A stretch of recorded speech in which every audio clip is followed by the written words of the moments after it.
अब बात करते हैं विजुअलाइजेशन के बारे में।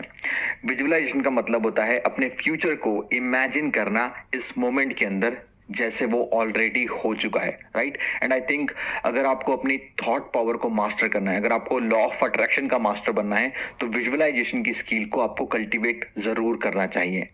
मैंने आपको सबकॉन्शियस प्रोग्रामिंग के बारे में एक फैक्टर बताया था जिसका नाम है एक्सपीरियंसेस। आई थिंक एक्सपीरियंसेस एक ऐसा फैक्टर है जिसके कारण ही हमारे माइंड के अंदर सबसे ज्यादा प्रोग्रामिंग्स बनती है, राइट। आप लाइफ में आते हैं, डिफरेंट काइंड ऑफ एक्सपीरियंसेस से गुजरते हैं, आपके माइंड में मेमोरीज बनती है।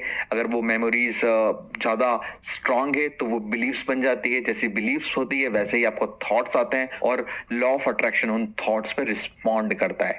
अब बचपन में आपके पास ये पावर नहीं थी कि आप अपने लाइफ के एक्सपीरियंसेस डिसाइड करें। जो भी एक्सपीरियंसेस आपको लाइफ में हुए हैं आपको उनसे गुजरना पड़ा है। But right now we have a vision for the future. हमारे पास एक विजन है, हमें कहाँ जाना है और उसके हिसाब से हमें अपने माइंड की रीप्रोग्रामिंग भी करना है। सो हमें भी नए नए एक्सपीरियंसेस से गुजरना पड़ेगा अगर हम अपने सबकॉन्शियस माइंड की प्रोग्रामिंग करना चाहते हैं तो। ओके, बट राइट नाउ हमारी रियलिटी डिफरेंट है और हमारा विजन हमसे दूर है, तो हम अपने विजन के एक्सपीरियंसेस से कैसे गुजरें उसका एक रास्ता है, वो है विजुअलाइजेशन। देखिए, हमारा जो सबकॉन्शियस माइंड है वो एक रियल लाइफ इवेंट में और एक विजुअलाइजेशन में डिफरेंस नहीं करता, राइट। वो एक रियल लाइफ इवेंट में और एक इमेजिनेशन में सेम तरीके से रिएक्ट करता है। Let me share one example. I think 2005 में एक एक्सपेरिमेंट हुआ था जहां पर 3 बास्केटबॉल की टीम ली गई, 3 ग्रुप्स लिए गए। पहले ग्रुप को बोला कि उन्हें अपने बास्केटबॉल की प्रैक्टिस करना है, अपने बॉल को थ्रो करना है नेट के अंदर 1 वीक तक हर दिन आधे घंटे के लिए। और दूसरे ग्रुप को बोला कि उन्हें कुछ भी नहीं करना है, उन्हें प्रैक्टिस भी नहीं करना है, उन्हें कुछ नहीं करना है। तीसरे ग्रुप को बोला उन्हें केवल विजुअलाइज करना है कि वो बॉल को थ्रो कर रहे हैं बास्केट के अंदर और बास्केटबॉल की प्रैक्टिस कर रहे हैं। 7 दिनों के बाद इन तीनों टीम्स का टेस्ट लिया गया। जिस टीम ने रियल में प्रैक्टिस करी उस टीम में 25% का इंप्रूवमेंट था परफॉर्मेंस में। जिस टीम ने बिल्कुल भी कुछ नहीं किया उसका 0% इंप्रूवमेंट था। जिस टीम ने विजुलाइज किया उसकी परफॉर्मेंस में 23% का इंप्रूवमेंट था। देखिए, जिस टीम ने रियल प्रैक्टिस करी और जिस टीम ने रियल प्रैक्टिस नहीं करी, केवल विजुलाइज किया, उसमें केवल 2% का डिफरेंस था। ऑलमोस्ट सिमिलर इंप्रूवमेंट था। ओके, तो इस तरीके से आप बोल सकते हैं कि आपका जो सबकॉन्शियस माइंड होता है वो एक रियल लाइफ इवेंट में और एक इमेजिनेशन में डिफरेंस नहीं करता।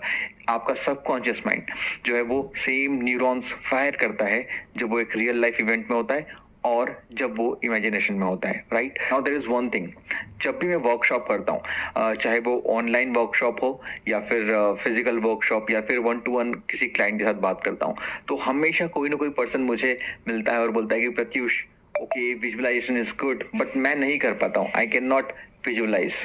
तो मेरा आंसर होता है कि you are very good at visualisation.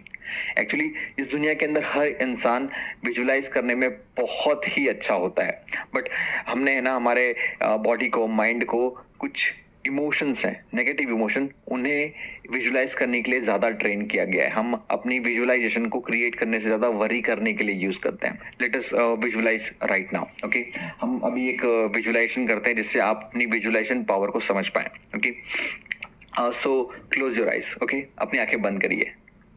Come on, close your eyes. Okay, आपने अपनी आंखें बंद करी। टेक अ डीप ब्रीथ,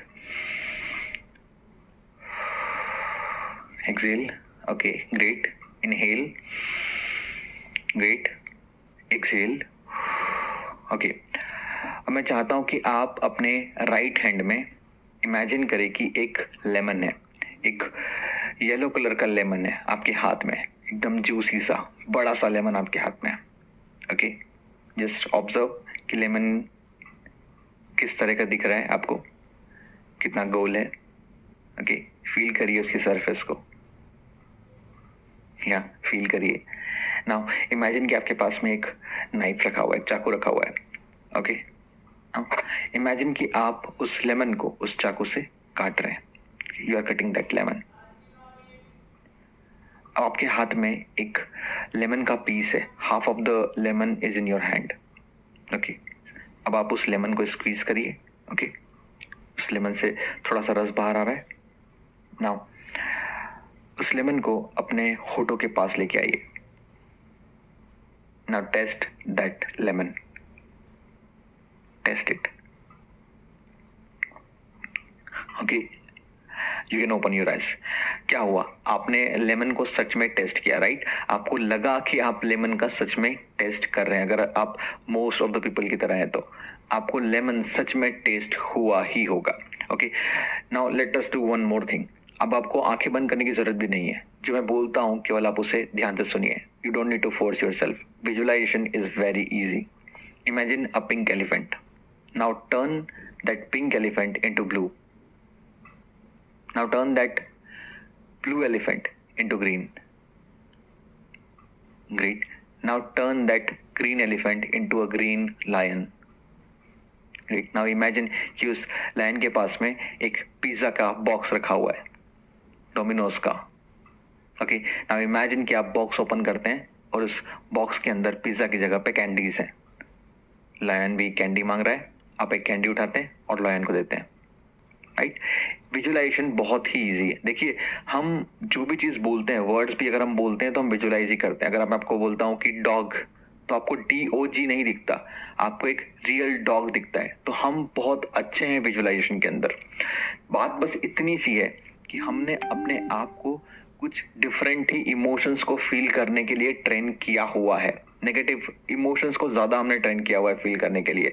तो अगर आप पहली बार में, दूसरी बार में, तीसरी बार में अगर विजुअलाइज नहीं कर पाते हैं, इमोशन फील नहीं कर पाते हैं, देन नो वरी। जब आप बार बार विजुअलाइजेशन की प्रैक्टिस करेंगे तो आपके माइंड के अंदर न्यूरॉन्स फायर होने लग जाएंगे और वायर होने लग जाएंगे। जैसे जैसे वो न्यूरॉन्स आपस में फायर होंगे और वायर होंगे और आपस में कनेक्शन बनाएंगे, वैसे वैसे आपकी विजुअलाइजेशन की पावर बढ़ती जाएगी। अगर इसके बाद भी आप विजुअलाइजेशन के साथ में स्ट्रगल करते हैं तो आप एक टेक्निक यूज कर सकते हैं जिसे बोलते हैं व्हाट इफ। ओके, आपको अगर विजुअलाइज नहीं हो रहा है तो आप पूछिए कि व्हाट इफ, अगर ऐसा हो तो क्या होगा। Okay, let's say you want to earn 4 lakh rupees every month, तो आप अपने आप से पूछिए कि अगर मैं 4 लाख रुपए कमा रहा हूं हर महीने तो क्या होगा। ओके, अगर आप चाहते हैं कि आप एक बहुत ही अच्छे रिलेशनशिप में हो तो आप पूछिए कि अगर मेरा जो पार्टनर है वो इस तरह का होगा तो मैं कैसा फील करूंगा या करूंगी। अगर मेरे पास में एक आइडियल एक बंगलो हो तो मैं किस तरह का फील करूंगी या करूंगा। ओके, आप व्हाट इफ के क्वेश्चन पूछ सकते हैं। जैसे जैसे आप अपने आप से व्हाट इफ के क्वेश्चन पूछेंगे, आपका माइंड आपको जानकारी देने लगेगा। शुरू में आपको प्रॉब्लम जरूर हो सकती है, बट विद द प्रैक्टिस आपकी विजुअलाइजेशन की पावर बढ़ती जाएगी। इसके अलावा आपको हमेशा याद रखना है कि जब भी आप विजुअलाइज करें, आप उसे डिटेल में करें। ओके, आपको विजुअलाइज करते समय आपके 5 सेंसेस का यूज करना है। आप क्या देख रहे हैं, आप क्या सुन रहे हैं, आप क्या टेस्ट कर रहे हैं, आप क्या टच कर रहे हैं, आप क्या स्मेल कर रहे हैं। इन 5 चीजों का आपको ध्यान रखना है। हमेशा ट्राई करिए कि आप कलर्स को ऑब्जर्व करने की कोशिश करिए। आप ऑब्जर्व करिए किस तरह का साउंड आपको सुनाई दे रहा है, कौन से सॉन्ग चल रहे हैं। आप different kind of things add कर सकते हैं अपने विजुअलाइजेशन में, उसे और अलाइव बनाने के लिए। एक बहुत ही इंपॉर्टेंट चीज आपको ध्यान रखना है विजुअलाइजेशन के बारे में, वो है विजुअलाइजेशन 2 तरह के होते हैं। एक होता है डिस्टेंट विजुअलाइजेशन और एक होता है एम्बॉडीड विजुअलाइजेशन। ये दोनों क्या होते हैं समझिए। एक होता है डिस्टेंट विजुअलाइजेशन। डिस्टेंट विजुअलाइजेशन में जब आप विजुअलाइज करते हैं तो आप उस विजुअलाइजेशन को जी नहीं रहे होते, आप उसे एक थर्ड पर्सन की तरह देखते हैं। ओके, आप देखते हैं कि लेट्स से प्रत्युष विजुअलाइज कर रहा है तो प्रत्युष का एक दूसरा प्रत्युष दिखेगा जो उस एक्टिविटी को कर रहा है जो फ्यूचर में है। बट ये डिस्टेंट विजुअलाइजेशन हुआ, आपको ये विजुअलाइज नहीं करना है, आपको दूसरा पर्सन नहीं बनना है। You have to do embodied visualization. You have to actually leave your visualization. अगर आप गिटार बजाना सीख रहे हैं तो आपको अपने हाथ में गिटार देखना चाहिए। Let's say you are in a virtual reality, आपके हाथ में वो गिटार है, ना कि किसी दूसरे पर्सन के हाथ में जो आपकी तरह दिखता है। हमेशा अपने विजुअलाइजेशन को एम्बॉडीड ही करिए, जैसे कि आप वो एक्टिविटी इस मोमेंट के अंदर परफॉर्म कर रहे हैं, then it will give you the best results. जैसे जैसे हम अपने विजन फॉर द फ्यूचर के हिसाब से विजुअलाइजेशन करने लग जाएंगे, वैसे वैसे हमारे माइंड के अंदर नई प्रोग्रामिंग क्रिएट होने लग जाएगी, राइट? और नई प्रोग्रामिंग के कारण नए थॉट्स जनरेट होंगे और नए थॉट्स पे लॉ ऑफ अट्रैक्शन रिस्पॉन्ड करके आपकी नई रियलिटी क्रिएट करने लग जाएगा। अगर आप विजुअलाइजेशन करते समय पॉजिटिव नहीं फील कर पाते हैं, अपने जो पॉजिटिव इमोशंस हैं उन्हें नहीं जनरेट कर पाते हैं, तो आप एक ट्रिक इस्तेमाल कर सकते हैं। देखिए, जब भी मैं विजुअलाइज करता हूँ और मुझे लगता है कि मैं टैप नहीं कर पा रहा हूँ पॉजिटिव इमोशंस में, तो सबसे पहले मैं किसी एक ऐसी चीज को याद करता हूँ जो मुझे बहुत पॉजिटिविटी देती है। Let's say for me it is my child.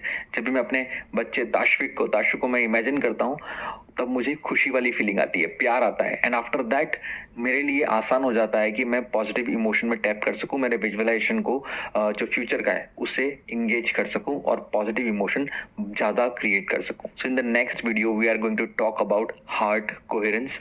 तो इस वीडियो में जब हम हार्ट कोहेरेंस के बारे में बात करेंगे, उसके बाद वाले वीडियो में I am going to ask you to do a meditation जहाँ पे आपको अपनी अफर्मेशंस एंड विजुअलाइजेशन टेक्निक का यूज करना है। तो before you reach to that video, आप विजुअलाइजेशन की थोड़ी प्रैक्टिस कर लें। इसके पहले अगर आप अपनी विजुअलाइजेशन टेक्निक को थोड़ा इंप्रूव करना चाहते हैं तो आप कोई फिक्शन मूवी या फिक्शन बुक पढ़ सकते हैं जो आपका ज़रूर हेल्प करेगी।